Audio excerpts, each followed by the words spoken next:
look at some more information to do with modeling. So that's our plan for today. And on Blackboard, there are a couple of articles that look at modeling in PE and coaching. They're really easy articles to read. They're practitioner-based, right? So they're very simple reading. Please make sure that you have a look at those. Okay.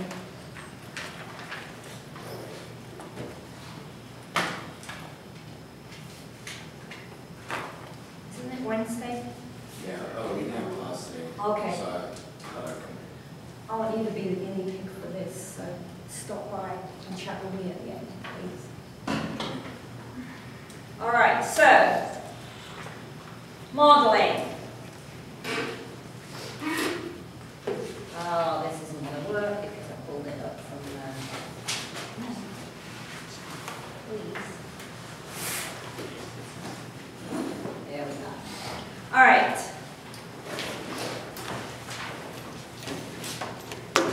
So, somewhere around 60%, 65% of preschoolers in America go to some form of childcare. And a large number of them are at childcare all day. They don't do just a half day, right? And we mentioned previously that when we look at the preschool day, that what we find is that actually somewhere around 80% of their day is spent doing activities that are sedentary. So they're sitting and reading, or they're standing still and painting, or they're sitting and drawing, or doing a jigsaw puzzle, or threading needles. Daycare curriculum is very good at working on fine motor skills, and we see less time spent in gross motor skills and physical activity, which is a problem when we look at the fact that the data on overweight issues for this age group is getting progressively worse. All right, the percentage of children who are diagnosed or would be diagnosed as overweight and possibly obese by the time they're 6 is pretty high now. All right, so it really is a problem, and what we want to do is establish the habit. So the good thing with toddlers and preschoolers is that at this point in their life, they're establishing habits that they then just do. They don't have to think about. So what we also see is they develop food habits at this time. If you don't feed them fruits and vegetables during this age period, then they tend not to self-select fruits and vegetables as they get older, right? So we can kind of manipulate the choices they're going to make when they go to elementary school and middle school by giving them the opportunity to experience those things when they're younger, right? So if I just move every day, it's not something I have to consciously think about. I just go out and move every day because that's what I do, right?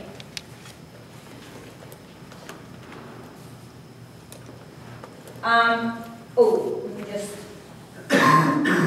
Physical activity tracks through childhood, so the more active they are, they seem to be more active, and we know that if they're not active, they tend to become sedentary adults. The other piece of data that we have to pay very close attention to is that by the time they're 4 years old, we find that girls are already more sedentary than boys. So again, as a population, you guys are not typical. If you look at the typical population, girls are way less active than boys. Women are way less active than men, right through, right? So when we're out on the playground, it's especially important for us to be paying attention to the girls and making sure they're not standing on the sidelines, right? It's always a problem because sometimes the girls only want to play with the girls, and if you look around the room, this is typical. Very few girls in the room, mostly men in the room, right? So that means the guys have to work a little bit harder to make sure that they make some connections with some of the girls on the playground so that they like you and they want to play with you and they don't just kind of move towards the girl on the playground that they're comfortable playing with the guy on the playground. Okay?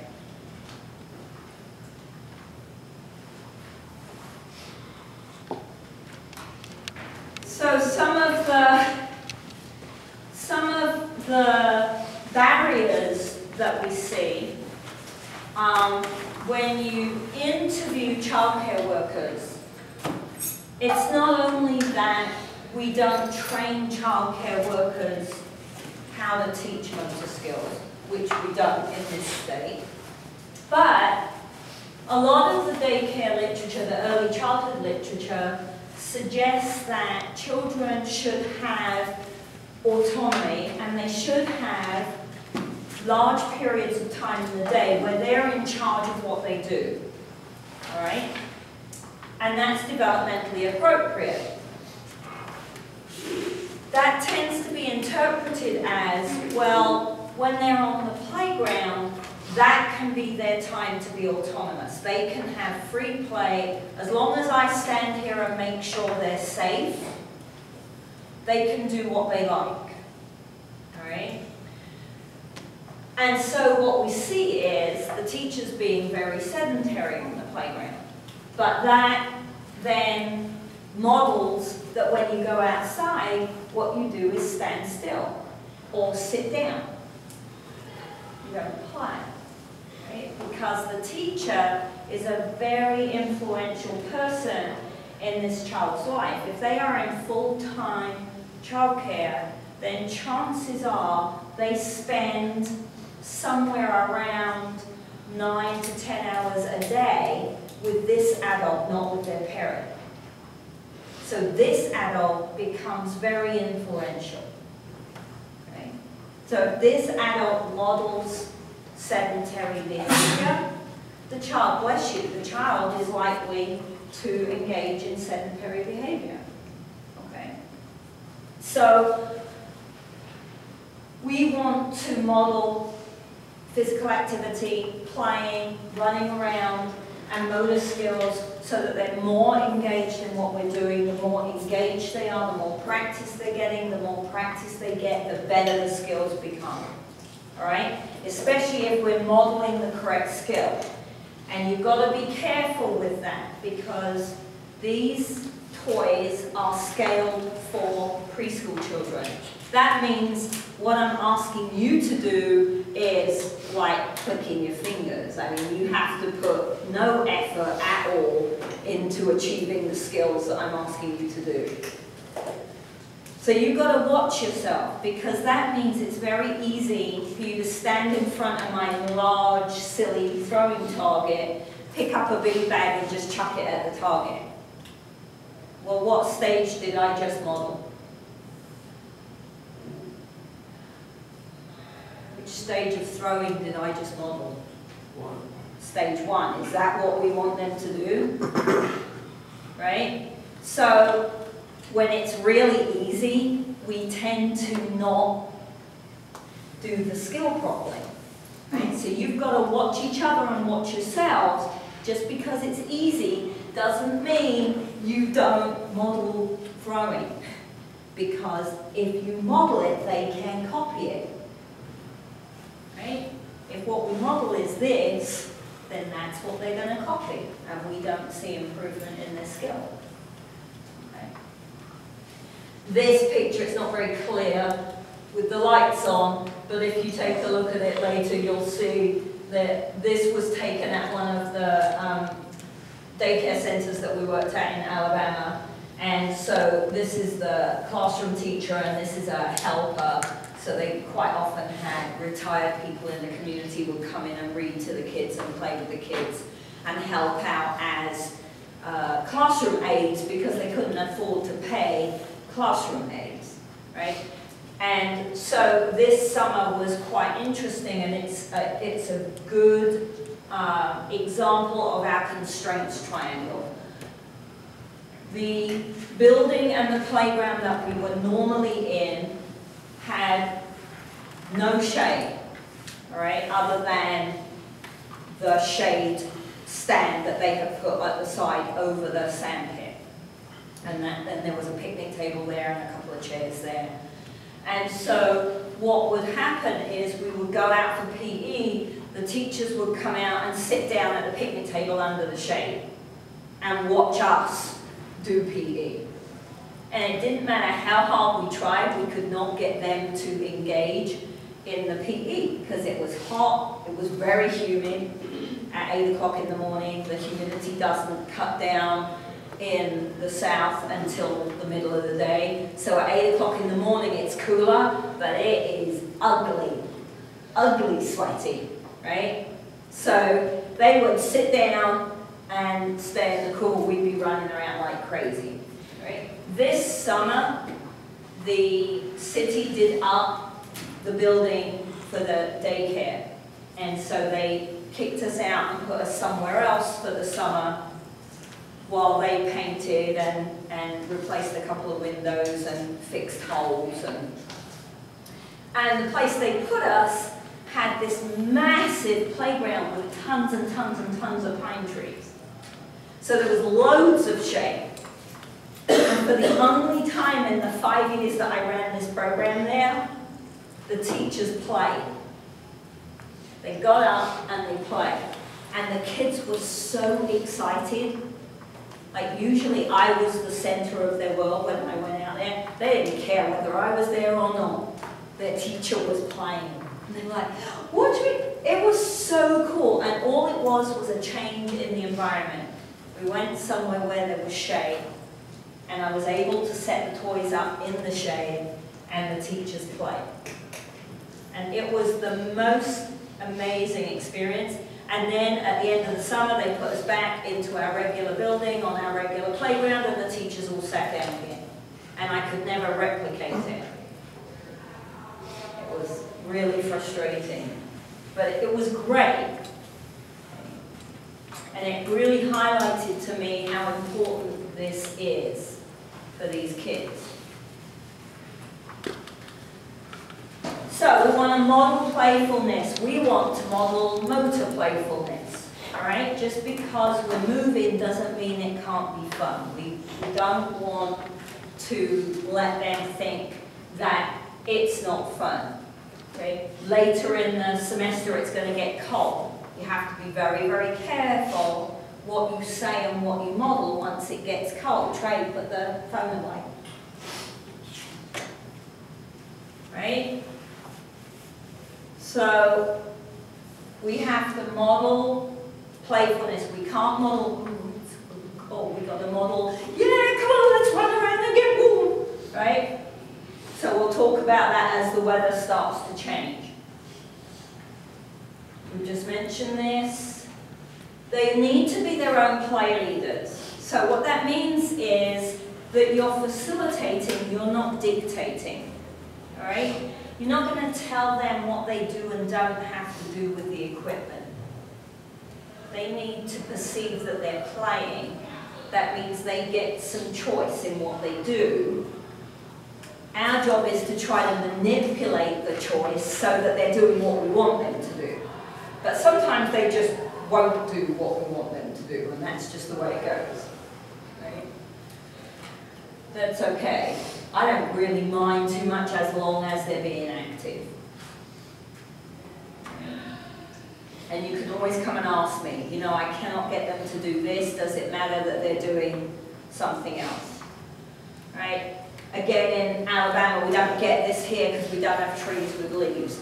But I would put out the hockey sticks, and they would pick the hockey sticks up, and they would go zzz, and I would be like, what the heck are they doing? They're supposed to be hitting the damn ball. And they would walk around the playground going zzz, and I had not. Well, they were pretending they were leaf blowers, right? Mum and Dad used leaf blowers in the yard. Okay? So we don't see that behavior here. No one does that here because we don't have leaves, right? So people don't have leaf blowers. So, you know, you don't always get what you expect. That's okay. Lots of options, right? So this is the start of introducing this idea of a mastery climate that we'll talk about, right? In a mastery climate, the goal is for the child to perceive that they're successful, that they are mastering the skill, because the research says if I feel successful, if I feel mastery, I'm more inclined to persist, right? So we set it up in a way that there's lots of different choices. If I'm good at something, there's a challenging choice. If I look at it and I go, I've never done that before, or I don't know what I'm supposed to be doing, or I can't do this, there are some very simple choices so that they don't feel like they can't have a go. Okay. And what we find is that typically we have to model. Not always, right? I mean, we do have, I've said, we've got kids whose parents are coaches. Well, the coaches are quite good at modeling motor behavior. So those kids come out on the playground and go crazy, right? Because they know how to run and how to throw. Other kids come out on the playground and they just stand there. Or they'll look at the beanbags and they'll sit down and they pile the beanbags up in a tower, right? Because somewhere along the way, someone is not modeling that when you go outside, you're active. Someone is modeling when you go outside, you stay right there until I come back. Right? It's not wrong. It's not that the parent is being mean. It's just that parents and teachers want to keep children safe. And if they're running and jumping, A, they fall, and B, they could run in the road. Right? So we often say things and model things that aren't really what we mean. It's just the outcome of what we say is sedentary behavior.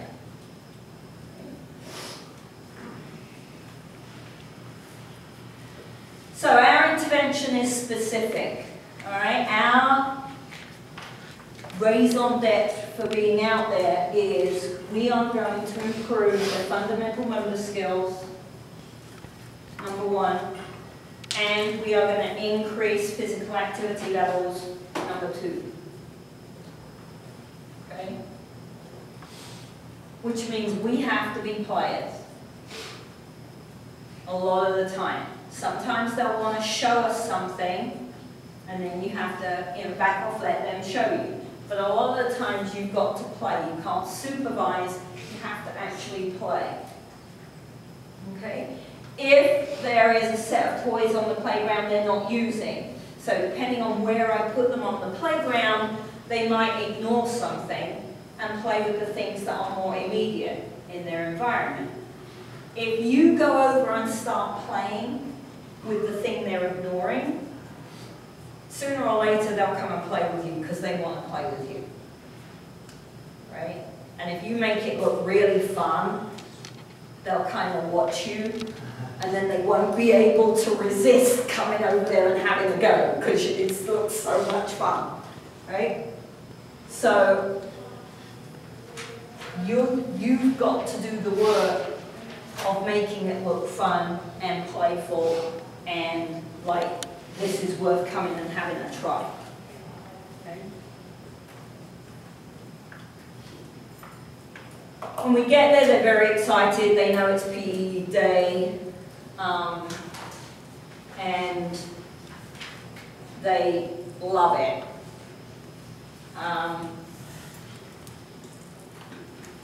They have to wear tennis shoes, so you guys have to wear tennis shoes. Other than that, it doesn't matter what you wear, all right? Because it's okay to show them that they don't need special clothes in order to be active, because some of them come from families where special clothes are not an option. They're too expensive, right? So it doesn't matter if you come in your jeans and a shirt, as long as you've got tennis shoes on, that's the only thing we require, right? Because I mean, they're not allowed to come out on the playground if they don't have tennis shoes on.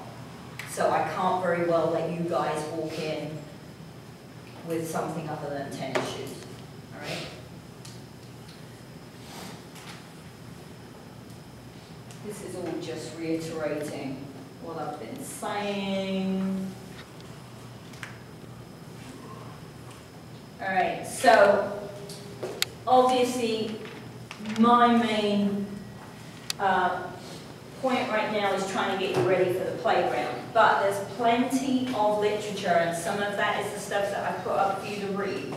There's plenty of literature that says the similar thing occurs with school children, right? Actually, modeling is always important, even at our age, all right? If I stand here and I tell you you should not smoke, and you should, if you smoke, quit. And then on Saturday you see me standing outside the mall going, and next week I come in and go, okay, who quit smoking at the week, what are you going to do? What are you going to think? What's going on in your head? You foolish. Hypocrite, right? I don't have to listen to you, okay? So it happens, modeling is important for adults as well. Right? I get a little bit irritated with the coaches sometimes if they're drinking Coca-Cola, because I bet they don't let you drink Coca-Cola. Right? So they should not be drinking Coca-Cola in public, because they're not modeling what they want you to do. Okay? It's all about modeling. If I want you to be healthy, I would have to show you that I pick healthy behaviors. Otherwise, you're not going to listen to anything I say. Right? Back that down to teenagers. It's even worse, the response. Right? You're kind of rolling your eyes going, oh, hypocrite. What's a teenager going to do if I'm not modeling what I'm telling them they have to do? Okay? So it's always important to model the behavior that you expect the people you're working with to exhibit. And when we look at PE classes, it's quite interesting because what they show is, A, we still have, unfortunately, a very negative attitude towards PE and PE teachers. And that's PE's fault, because they graduated and they gave jobs to a load of people who sat in the bleachers reading the newspaper while they chucked out a load of basketballs on the gym floor, right? So it's PE's fault that we don't have a very good name in the education world, because we haven't done a very good job. We have to change that and show that we can do a really good job, but that involves modeling. And we find in the literature that PE teachers who are physically fit tend to have more effective results in their PE gyms, and they include more fitness activities alongside of the skill activities within their curriculum across the year. So they don't just teach the kids how to dribble a ball, they teach the kids about stretching and strengthening and running and Zumba, and they include other activities than just chucking a ball around. Okay. So children will tell you why they like PE or why they like sport. Often that's because their big brother or their big sister plays sport. or they really, really like name, I don't know even who this chap is. There we go. I have no idea who that is. But they watch him on the telly and he's their idol. Right? When I was young, it was Olga Corbett and the military show. Right? Saw them on the telly and that's what I wanted to do. So why, if you think back in your past, you know, what was it that motivated you? Was it parents? Was it brothers and sisters? Was it, did you grow up in a little community where there was a park and all the kids met in the park and played? I mean, there's something there that made you like moving. Okay?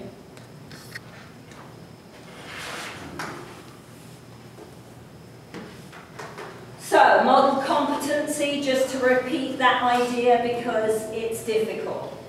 All right, the competition, that's difficult. The competency is difficult. All right, for you guys, because you're very talented, you're very good at what you do, and this stuff is too easy for you. So don't get lazy when you're out on the playground. All right? If when you're teaching PE, you can't do something. So that's an interesting idea because I teach movement, but I can't throw a basketball, right? So I can't model how to do a free throw. It would, I mean, I could, but I'd have to do heaps and heaps of work because I can't do it. So can I find a really good clip of video? Or do I have someone in the class who's quite good at that skill that I could use to model instead of me? Okay? Because if the brain gets a picture of what's expected, it's easier for it to start putting the pieces of the pie together. If all I do is talk, for most people, talking does not draw a picture in their head. For some people it does. You do have people who are auditory learners. And then talking is good, talking them through the skill. But most people need some visual help on what the skill is supposed to look like. Okay.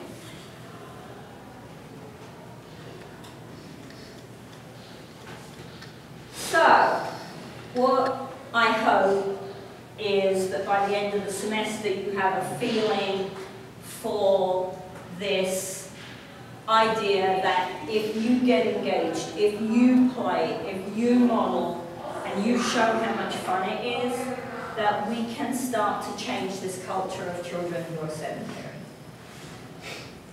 All right? Because if we don't change it, it's not going to change itself. We've got to go out there and actively be involved in changing the culture. Not that computers and video games don't have a place, right? I know I come off sometimes like I'm bashing the coaches or I'm bashing computer games and being sedentary. There's a place and a time for being sedentary. You guys and people younger than you have phenomenal fine motor skills. What you can manage to do with your thumbs on a phone is unbelievable. My generation can't do that. We're sitting there going, because we didn't have phones.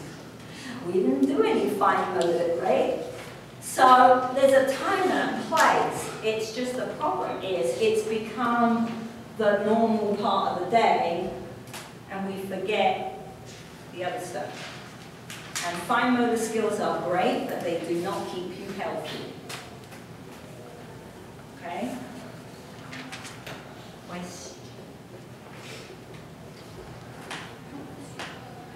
It's going to be so much fun, especially if the weather keeps up like this. I'm so excited. All right, so please remember to keep looking at the stuff on Blackboard.